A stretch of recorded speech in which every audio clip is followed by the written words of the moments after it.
Decoding Leadership and Mental Health, an exclusive dialogue with Dr. Keith McNally. Join us for a deep dive into the mind of Dr. Keith McNally, an influential thought leader and author. In this exclusive interview, we explore the purpose behind the Envision Speakers Series, the origins of the Question Guy podcast, and the motivations that led to his insightful book, Walking the Path, A Leader's Journey. Dr. McNally shares his unique perspective on what suicide ideation looks like and why it's so important to address this often misunderstood topic. We also discuss his ambitious plan to conquer the Appalachian Trail and learn how he honored his exceptional networking skills. This conversation is packed with wisdom and inspiration that can help anyone looking to make their mark in leadership or those wanting to understand more about mental health. Take advantage of this enlightening discussion. Welcome to the Wellness Driven Life Show, where you're about to go on a wellness driven ride.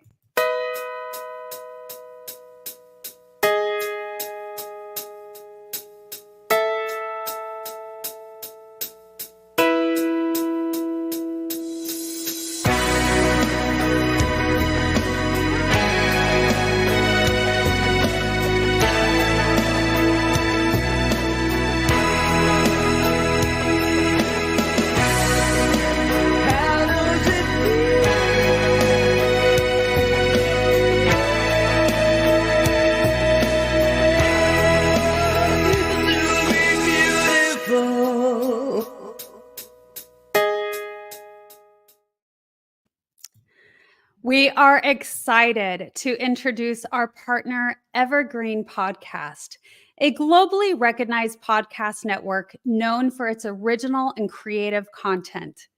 Their diverse team ensures captivating productions that offer a variety of perspectives. They specialize in branded podcasts and targeted audience delivery, focusing on high-quality production. But Evergreen is more than a production company, an innovation hub providing immersive narratives. With Evergreen, you don't just listen to podcasts, you experience them. Now, I'm excited to welcome our guest to you today. Dr. McNally is a dynamic facilitator, podcaster, author, and mental health advocate. He runs two podcasts, the Question Guy podcast, centered on personal transformation series, and Coach's Corner, featuring expert-led professional discussions. He's also pioneering conversations on mental health through the Envision Speakers Series. As an author, he penned Walking the Path, A Leader's Journey, and serves as the U.S. Ambassador for Be Happy for Nothing, a nonprofit addressing basic needs to enhance lives globally. Please help me welcome Dr. Keith McNally. April, thank you so much. It's a pleasure to be here. It's truly a pleasure to have you here on the Wellness Driven Life Show. So excited to dive in. You're doing so many things in the health arena, which is just the perfect person to be here with us today. So let's share with the audience a little bit more about you. Oh my goodness. Where do you want to start? And so, one, I'm a doctor. So, in case your audience wants to know, I am not a medical doctor. So, I'm not a psychiatrist or a therapist or anything like that. Actually, my doctorate degree is in education, and I should be an administrator at some college. However, I took a different path, and that path has led me right here to sit in here and have this conversation with you. Yes. Well, okay, I want to know more about this path because and you choose that wording a lot. It sounds to me and a lot of the things that you're bringing about into the world. So I know that path is one of those words that has a lot of meaning and importance to you. So I would love to hear more about that aspect. And we all have our own journeys and we all have our own paths and yours is special because This really starts the story really starts with COVID. And so I know a lot of people's stories, especially those who have joined me on the question guy, that's kind of where something major happened in their life. And so COVID all hit us in the face. And in a certain way, it's forced us to transform our lives. And so what I decided to do was have conversations with people. When I was on my LinkedIn profile and just reached out to the people who are on my connection list, which wasn't long at the time, but because we were kind of stuck and isolated and quarantined, we were kind of feeling frustrated and angst and angry, and all these emotions were welling up inside of us. Me too.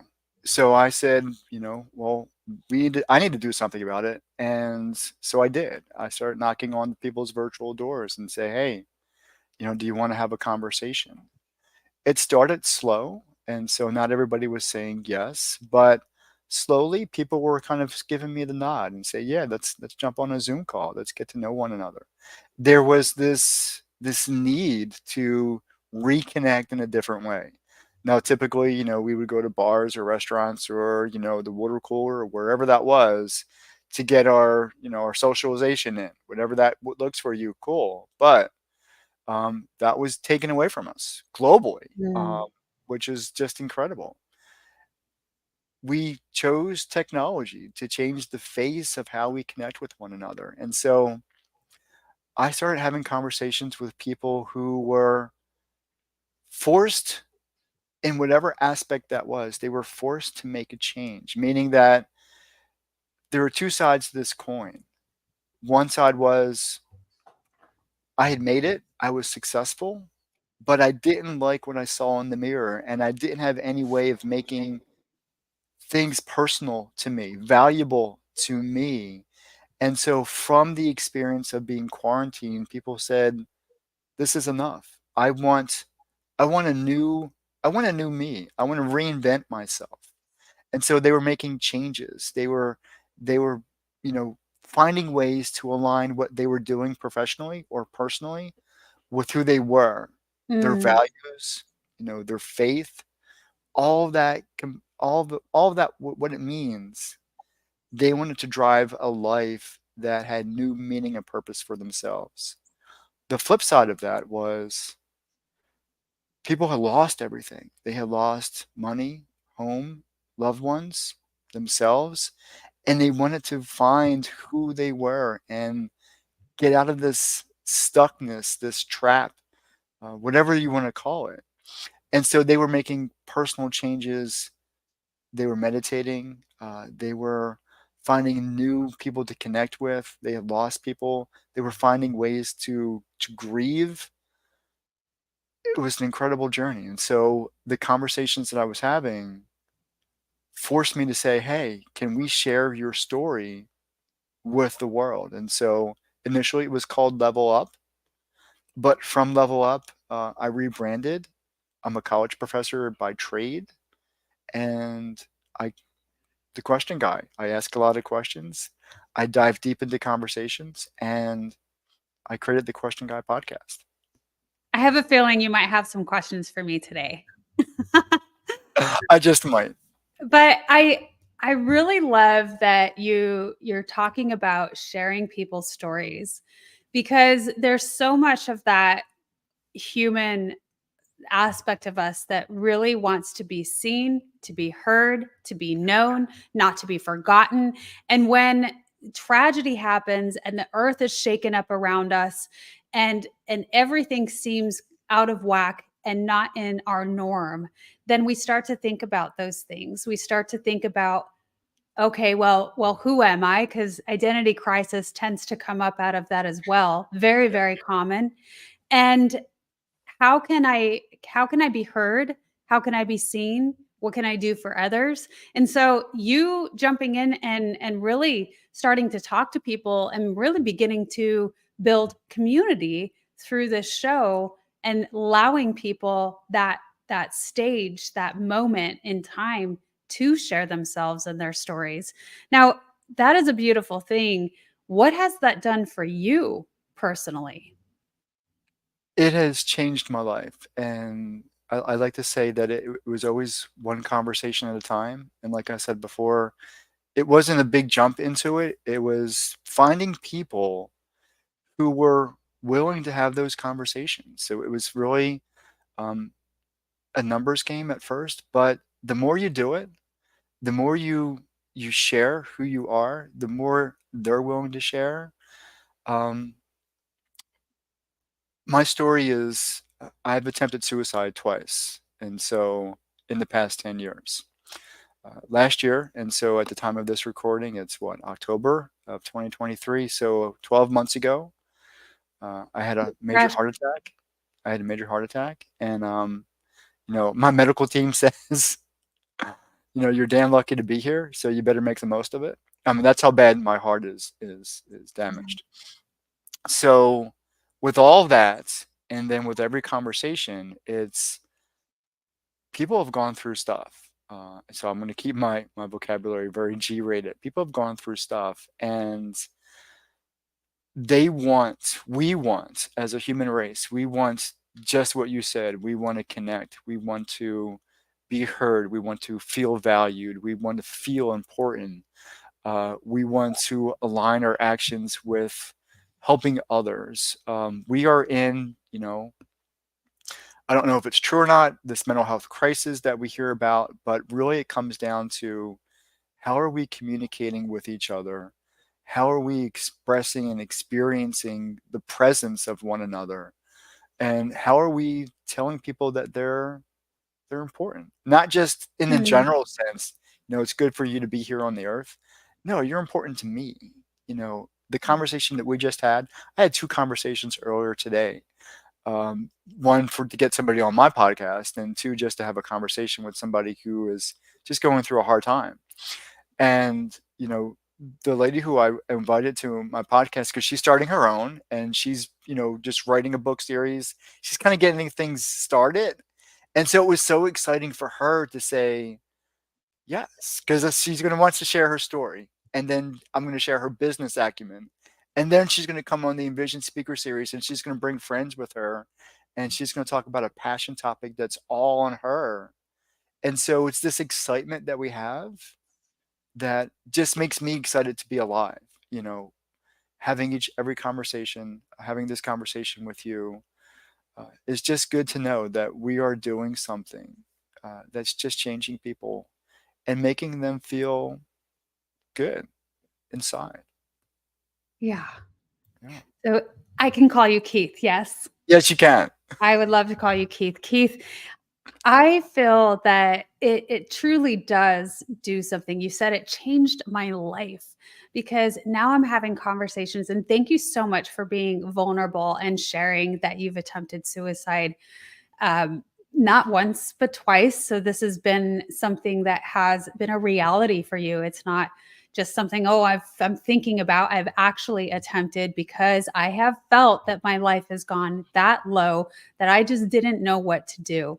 And so there are many, many, many people out there that need to hear that and understand that because they're going through the exact same thing. And so that's the beauty of being able to give people the opportunity to share themselves, and why I stress that it's important to share our stories because of just that. And if we want to call it a mental health crisis during this day and age, yes, I think it is. I think that the world has been shaken up quite a bit, and we live in this day and age where we're living in high stress situations, which is not really high stress, but we bring about it because that's just the environment that we've created, and that's how we And that's the problem. respond. Why did we Yeah. create this? Why are we creating this stressful situation for ourselves? That doesn't make any sense to me. Right. I think a lot of it is learning how to adapt because human beings, right? We do adapt. That's the greatest thing about us as a species is how well we're able to adapt to our environment, to our circumstances. We thrive because we're able to. We're able to shift gears and to think of things differently, whereas other creatures on the earth are not able to or capable. So it's having the understanding and the knowledge of, okay, so this is what we're working with. Now what? And how do I bring myself back to a a normal, calm state that we're supposed to be in, so we don't get to that point? Well, part of the problem, um, just a little kickback, and I know this is your show. We do adapt and adjust, but we do so differently than the other creatures on the earth because they develop an equilibrium with their environment. We take from our environment and we place demands on it that may be unappreciated, and I'll use that word. But we have used those adaptability skills to make sure that we're safe physically. So we want to keep our roof over our head. We want to be out of the rain. We want to make sure that we can cook food. And we've been surviving for so many years. And then we've developed technologies to make our life simpler. We have computers and, I've got a book right here. I take notes. I literally pick up a pen and take notes. And I do have a computer, so I use that. So I do understand the need for adapting and using the tools and technologies to enhance what we can do, make life simpler. But we are emotionally bankrupt.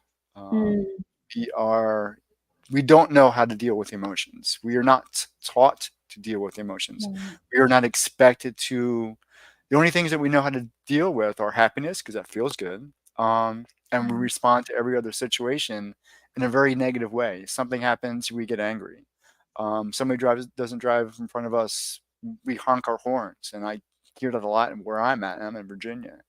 Why are we so Mm, stressed? Why are we not dealing with our emotions in a very healthy, uh, self-adjusted manner? We're not. We take medications because we don't feel good, legally or illegally, whatever that looks like. It doesn't matter.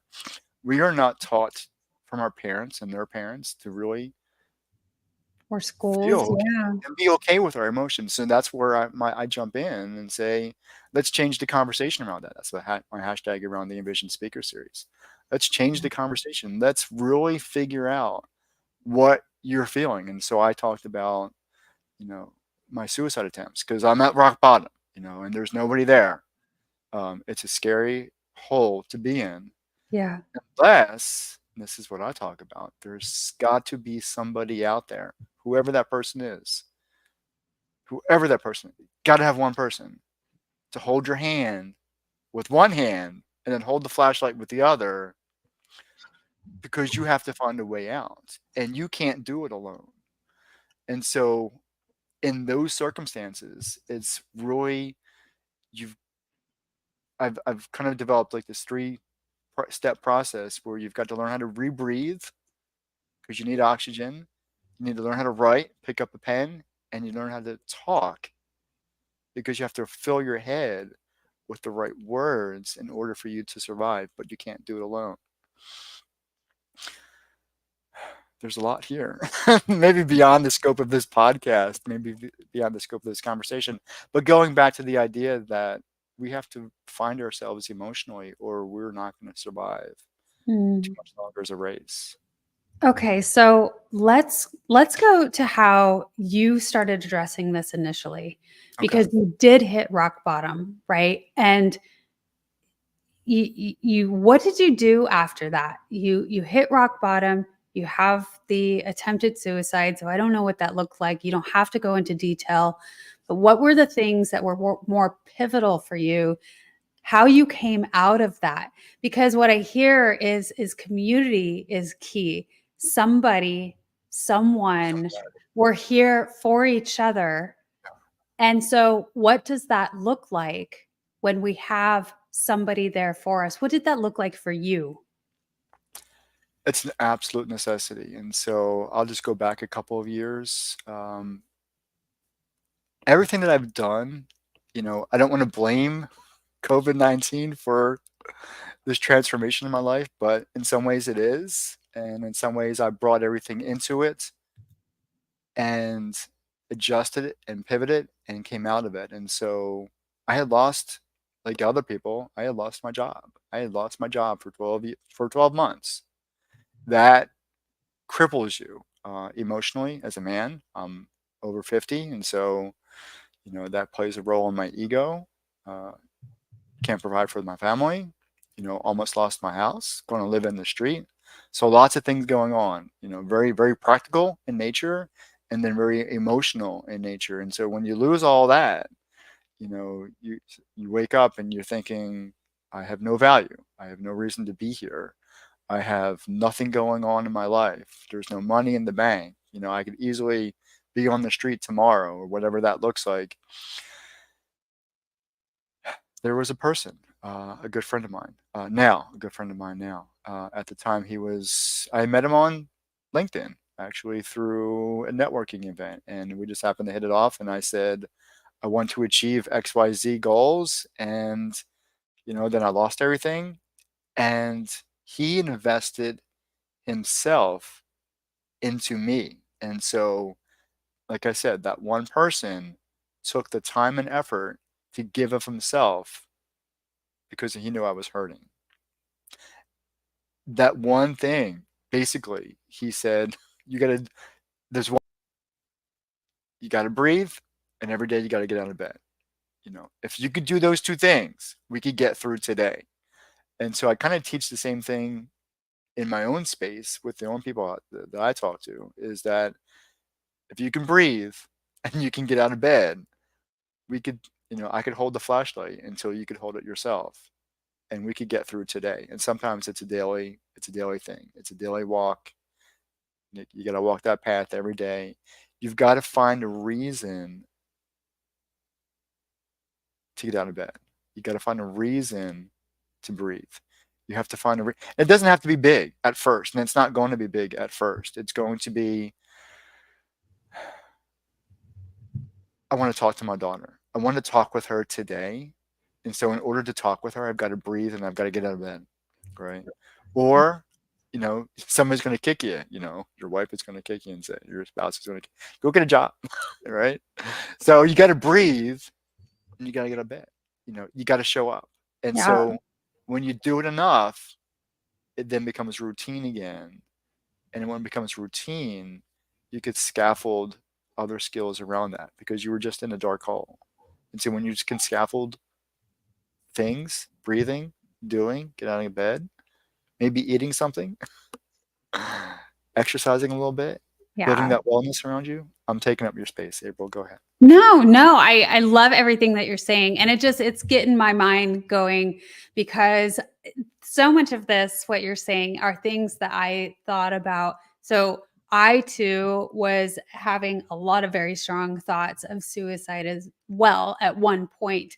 But something that I was very consistent about writing in my journal, which I didn't really realize until later on, but something that I wrote was, I want to have a reason to get up in the morning, to be excited about my day. I want to be excited about what I'm doing and about my day, a reason to get up in the morning. And so I didn't have that. I wasn't feeling that. And so what you're saying, Keith, is absolutely something that we should all have. We should all experience, because otherwise, if we don't, it's not very joyful, right? Then it's just doing the robotic motions throughout the day and how we're going about living our lives. And we have to have a lot of that passion. Breathing is essential also. I talk about breathing a lot on this show. And once we start learning how to really do some breathing Intentional breathing. techniques Yeah. intentionally, right? What does it do? It lowers the heart rate, which then lowers the stress response. And it brings us back to, okay, and then clear thinking, because that blood isn't just like pumping so fast into the brain to where everything is not functioning as it should. Yeah, absolutely. So he taught me three basic things. So I said, get out of bed, breathe and get out of bed. But beyond that, so the scaffolding part was, it's not just about, and I'm an asthmatic, so sometimes breathing is difficult for me, and I'm just getting over bronchitis. So right now it's a challenge. But when you can literally sit down and close your eyes and, just bring it all in. And like you said, let the oxygen, literally let the physical oxygen, let let the oxygen Yeah. do what it's made to do, right? Yeah. And it's really understanding that we're not pieces of a puzzle that's scattered all over the floor. Intentionally, we are all those puzzles put together as a holistic piece. All of them Yeah. have a place, and all of them need to be there. And sometimes we have to relearn how to things that we think are should be natural. Breathing should be natural. Well, Yeah. it is, but when we want it to have real meaning, we have to do it intentionally. And so I breathe in the morning. I think earlier when you read my bio, I get up at 3 o'clock in the morning and go hiking for 7, 8 miles, and that's a different story altogether. We're going over that because Going that's over that, but you have to fascinating. learn how to breathe. You have to fill your body with the Yeah. energy that it needs in order to take that next step. And so it's breathing, it's writing. And so I'm glad you mentioned journaling, because when you're in a deep hole, in that suicide ideation phase that I go into sometimes, I got to pick up the pen. I've got to write something down, even if it's just scribble. Mm. You are releasing the energies in your head and in your body in order to get that energy out, because there's a lot of negative energy, and we can't have Yeah. that. The body can't sustain that.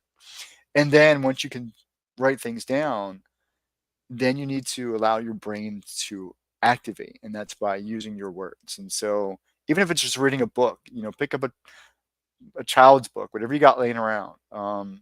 Start reading out loud, because They're your brain. usually joyful, right? Yeah, yeah, yeah. So there's a lot here, Yeah. but it's what empowers me. It is. And so I absolutely let's go into walking. So I don't think that I read it in your bio, but it is a nugget that I was able to receive per you scheduling on the show. And I always ask my guests, what is something unique, some sort of information that is unique about you? And you said that you get up at 3 in the morning and you walk 7 miles every day. Now, that is Your audience may think definitely I'm crazy now. no, I don't think you're crazy at all. It's unique, and I wanna hear more. Where did you get the idea to do this? When did you start? Have you been doing this a long time? Why 3 a.m.? What are all the juicy details surrounding this? Because it is not a common thing. I've heard of people getting up at maybe 4 or 5, but 3 a.m. is a topper. Well, let's put this all in perspective. One, I'm a Marine, so There you thus go. the hair. But I'm a combat veteran, a U.S. combat veteran. Um, so I got some discipline behind me. Because I'm an asthmatic, and by birth, I have decided that I wanted to manage my asthma through daily exercise. And so I developed a habit of running when I was 13, 14 years old. Had a really bad asthma attack. And then, the doctor said, don't aggravate it, take medicine. And, I went against the grain and said, I want to try to figure out how to manage this myself. And so I did. I started running. Now at 54, it's a power walk. But Mhm. I get up Okay. at 3 o'clock because it's the only real time I've got in my day to fit a 7 mile hike in. It's, Mm. 2+ hours. I'm not a fast walker, but I got to fit it in somehow. But the flip side of that coin is I'm on a campaign to raise money to eradicate suicide. Now, it's a big goal, but there are steps to that. And part of that is to hike the Appalachian Trail, do a through hike, right? From Georgia to Maine. And it's 2,193 miles, or 22 round trip. I mean, not round trip, straight through, depending on who you talk to. So I got to get this old body in shape. So I'm packing 20, I got the 20-pound pack, next month it'll be 25, and next month it'll be 30. Got to get those miles in, got to get the Yeah. body in shape for the hike specifically. But once you do that, you know, I love the exercise anyway. I love how it feels for the body to move. Yeah. And so for me, that's really good feeling. But specifically, that 3 a.m. is for the hike.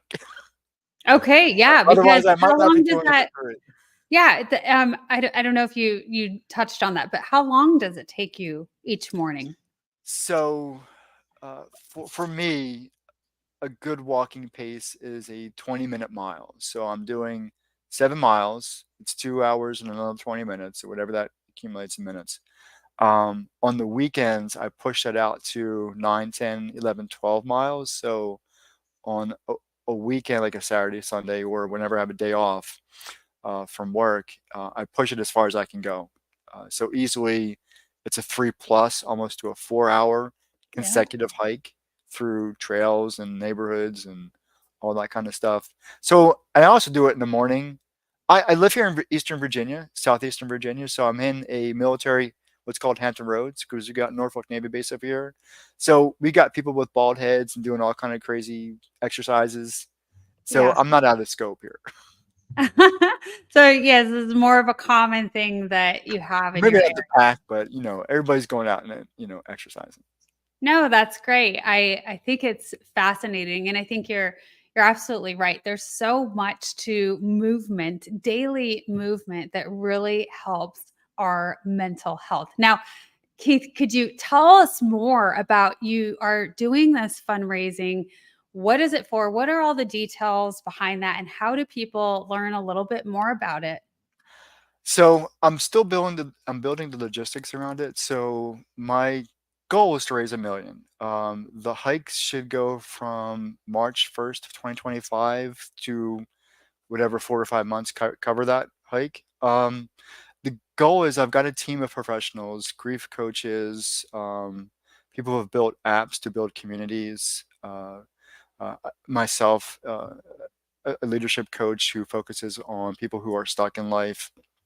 So I have a team of people that I want to support because we're all doing really good work in our individual spaces, but I believe in community. So just like you've been talking about on this show, I think working together, working as a community really uh, helps build the idea that we're going to do this and we're going to do it successfully.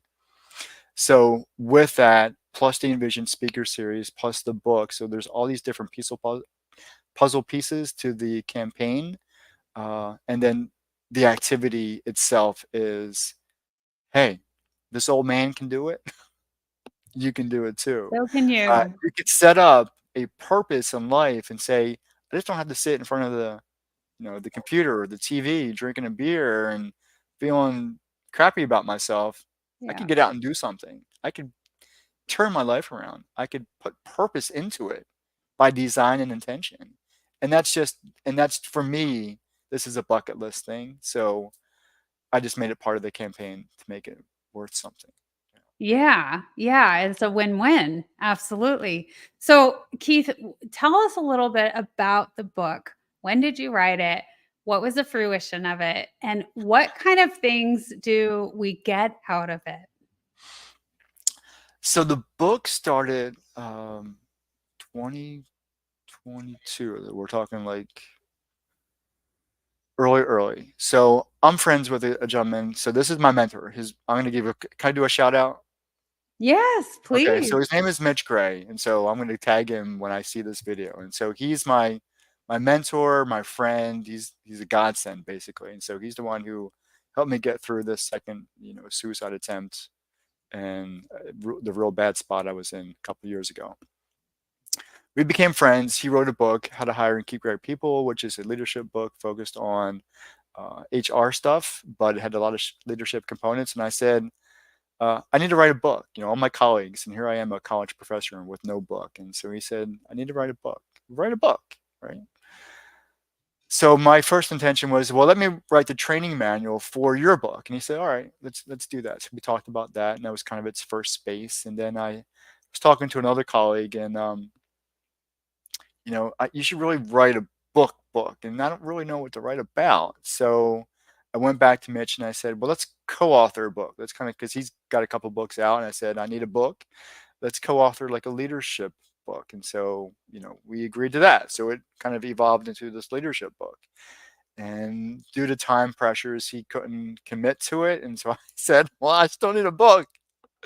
So I took my stuff back, and I had already written like the second half of the book, and I put the first half in front of it. So I've got this book out there, Walking the Path, The Leader's Journey. And so it's about life transformation. And so I take the ideology that if you put narrative, a fable, with contextual elements around leadership, you can create this really transformational message. And that's what it is. And so I take this idea that these kids are stuck in this valley surrounded by mountains, literally in the book, metaphorically for us, and they don't fit in.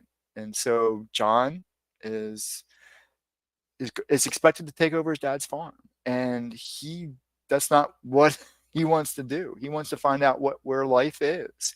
He wants to find out where his life belongs. He's got a friend, Liz. She is his biggest cheerleader, but very very popular in the space that they're in, but she has a dedication to her friend. And then there is Penny, who is born deformed. She has a deformed hand, and so she's been ostracized and isolated by the community because they're expecting everybody to be normal. And so there's these three friends who need to find out where they belong in life, and their mentor, Jose, gives them permission. Basically, I'm cutting the story short here. Gives them permission. If you're going to find out where you belong, I give you permission to climb the mountain. And so the book is about that. The book is about them coming together, understanding who they are, really understanding their weaknesses and strengths, developing the team, throwing the mentor component in because they need that guiding light around them, right? And then they take the trail. And so within that story element, I bring it back into, what does mentoring really look like? What does it mean to be vulnerable as a leader? What does it mean to communicate your intentions? And so I take all those contextual elements, wrap it all around, and then at the end of each chapter, I pose 3 questions that allow the reader to go back into the story, but then put themselves into the story. And how would you do whatever's being done? How do you see yourself as part of that story? And then at the very last page of each chapter, it's called Take Note. So it's empty. So it gives you an opportunity to journal right there in the book if you're comfortable with that. So very, metaphorically speaking, it is a journey. It's a journey about transformation. It's about learning who you are. It's about learning about the people around you. It's about learning to trust other people who can help you. And it's about becoming vulnerable as a person, because without, again, going back to the emotional element, which is I bring in from chapter 1, if you can't deal with yourself emotionally in a very healthy manner, you ain't leading nobody anywhere. It's just not going to happen because they won't follow you. And if you're Yeah. looking to make an impact on other people's lives, they have to trust you. Then they will follow you. Yeah. You got to lead yourself first, Yeah. right? Yeah. I think that is really cool that you do the story form and you bring so much of that. I can think of a couple other people that do that sometimes in their series. I think Bob Berg does that in the Go Giver series, but the Bible does that. When we have the story forms, and then there's things that we can reflect on, things that we can feel, okay, well, I can relate with this character because, and in that circumstance, I would have made this choice, or I would have done the same thing. So I think that is really lovely that you bring it about in that way. Now, you also have the Envision Speaker Series. I would love to hear more. What is the Envision Speaker Series? Who do you have? What is your audience? What does that bring to the community?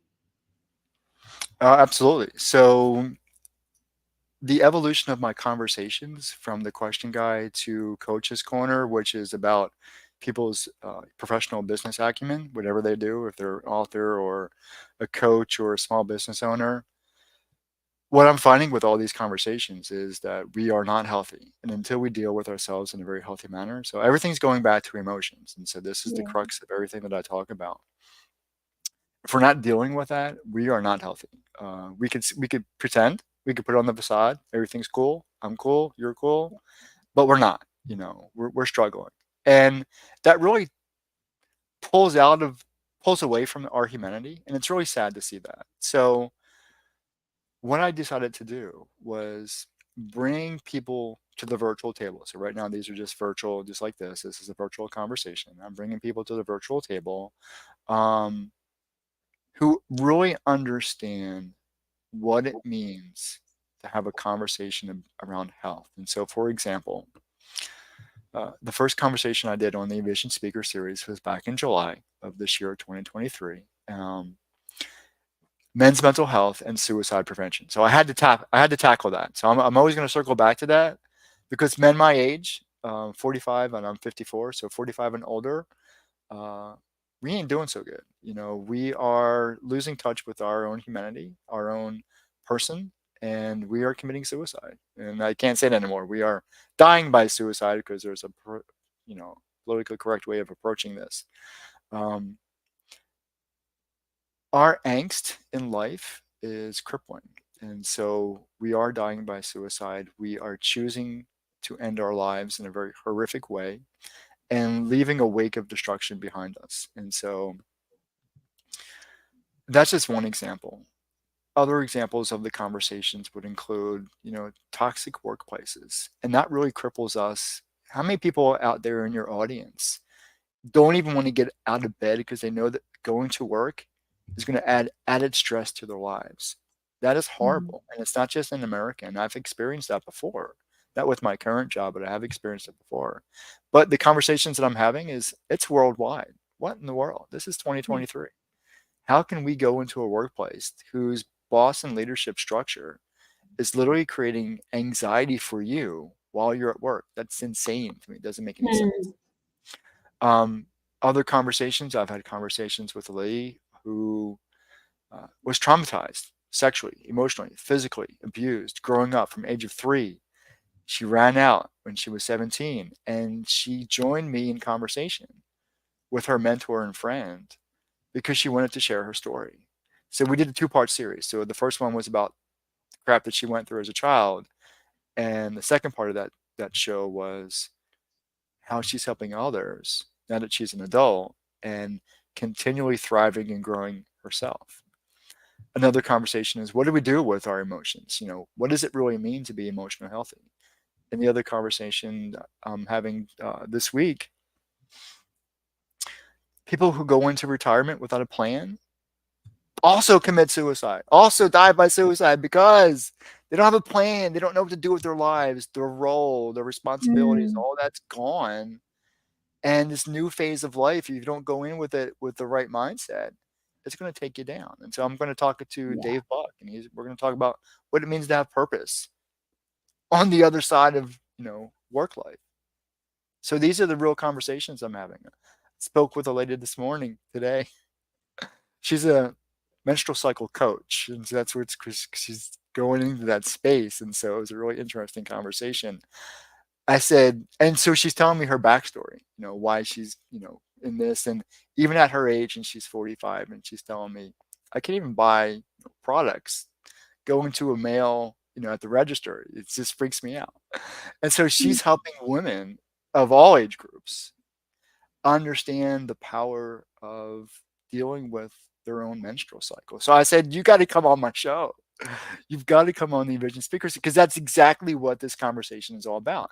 How to deal with things in a very healthy manner, how to have the right conversations in the right way. So that's what this show Yeah. is all about. It's kind of like yours, but you do a different scope. I want to go in and dive deep. And then in January, we're going to do a special event, multi group, multi hour, LinkedIn Live.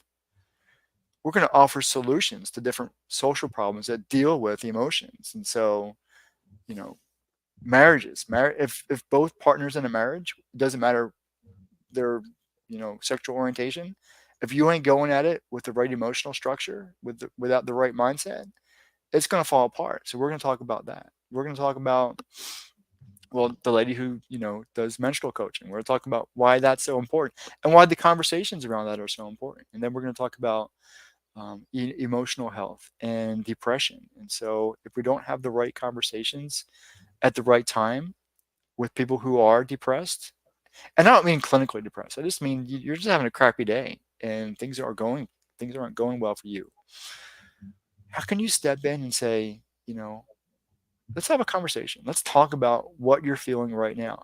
Because we don't do that, we're going to the bars, we get drunk, and we have an automobile accident. Now I'm exaggerating the situation.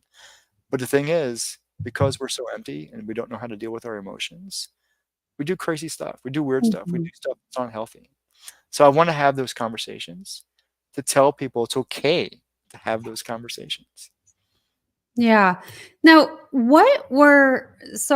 want to go back to your story a little bit, and maybe we can bring something to the audience of something that they can really be able to utilize for themselves. Because when you were at the low point and you started reaching out to others, that is one of the most difficult things to do, especially when, I mean, we don't often get to super low points when we have many people surrounding us, right?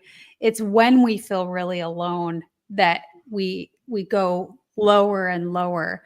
So bringing ourselves back out of that, as you have, what were some of the things that you did for yourself in order to start meeting people, to start talking? I know you said that you just started reaching out to people on LinkedIn, but do you have any sort of insight for people who are just beginning that? What words of wisdom would you give to somebody who's just starting out, and learning how to reach out to others?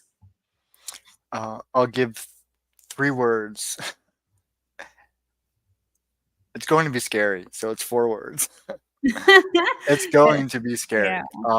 And I'm an introvert by nature because I grew up with an alcoholic dad and just kind of closed in myself. So I made Mm. myself feel safe by just being by myself and went through most of my life that way. And here I am, you know, college professor, coach, author, podcast host. You got to be kidding me, right?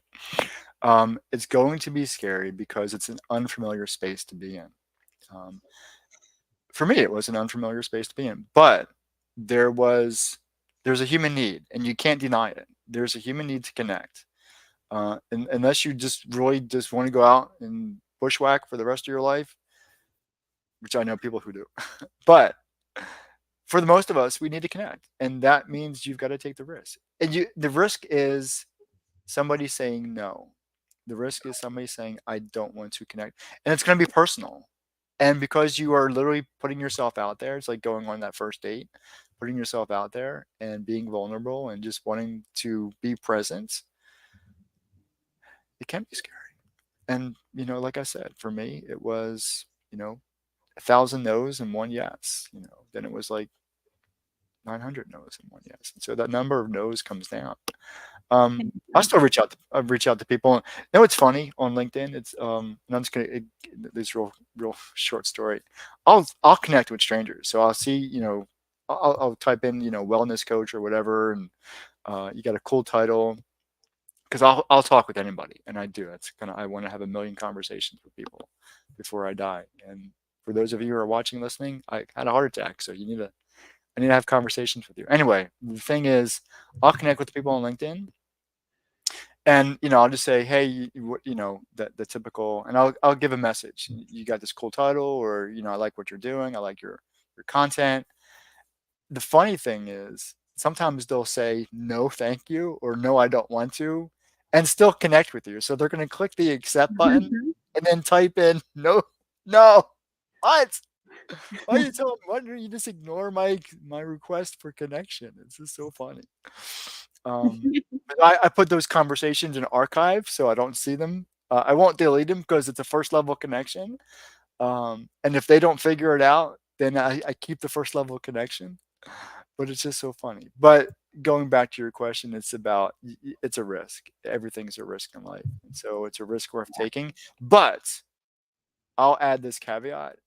If it's a risk that's too scary for you and you really liked what I had to say today, have a conversation with me because I'm going to put you at ease, or a conversation with April because she's going to Yeah. put you at ease too.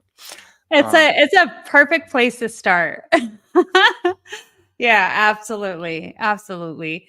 Dr. Keith, it has been really wonderful to have you on the Wellness Driven Life Show. Is Thank you. there anything else you want to share with our audience today? Can I just go back to what I said? I'm on these multiple goals. I want to, because I am on a timeline. I'm not on a cancer timeline. So the doctor didn't say you're dying in 3 years because of cancer, but my heart is really damaged. And so I do want to raise that million. I do want to have a million conversations with people just to have them. And I want you on my show because I love having conversations with people. Please. Oh, well, yeah. Okay, cool. Well, you too. I want you on my show too. I Yeah. was talking to your audience. No, I love that. I think that's incredible because exactly what you talked about in the very beginning is allowing people the opportunity to share themselves, to share their stories. And so, thank you so much for giving that to others. It sounds to me like you are doing some incredible things out into the world. Thank you so much for that. Thank you so much for having me on your show. I do appreciate it. It's my absolute pleasure. And so I want to make sure that everyone knows where to find you. LinkedIn is the place to go. So is your handle on LinkedIn Dr. Keith McNally? Without the dot, yeah, straight through DrKeith Perfect. McNally, yeah, And we do have a and the ball guy, website here and the bald guy. yeah. So I want to So make sure people have your website too. Find him on LinkedIn, connect, and he'll have some more updates on the website as it comes through. That's www.drkeithmcnally.com. You can also find all of this information in the description below. So for those of you who are tuning in, thank you so much. For those of you who are watching the replay, thank you so much. Be sure to find that information in the description link. And again, it has been awesome to have you on the show. Thank you so much for sharing yourself. I am now inspired to get up very early and walk very far because it's a part of the journey and it's also a part of the path. So just be safe. thank you so much for being on the show. Thank you. Goodbye for now.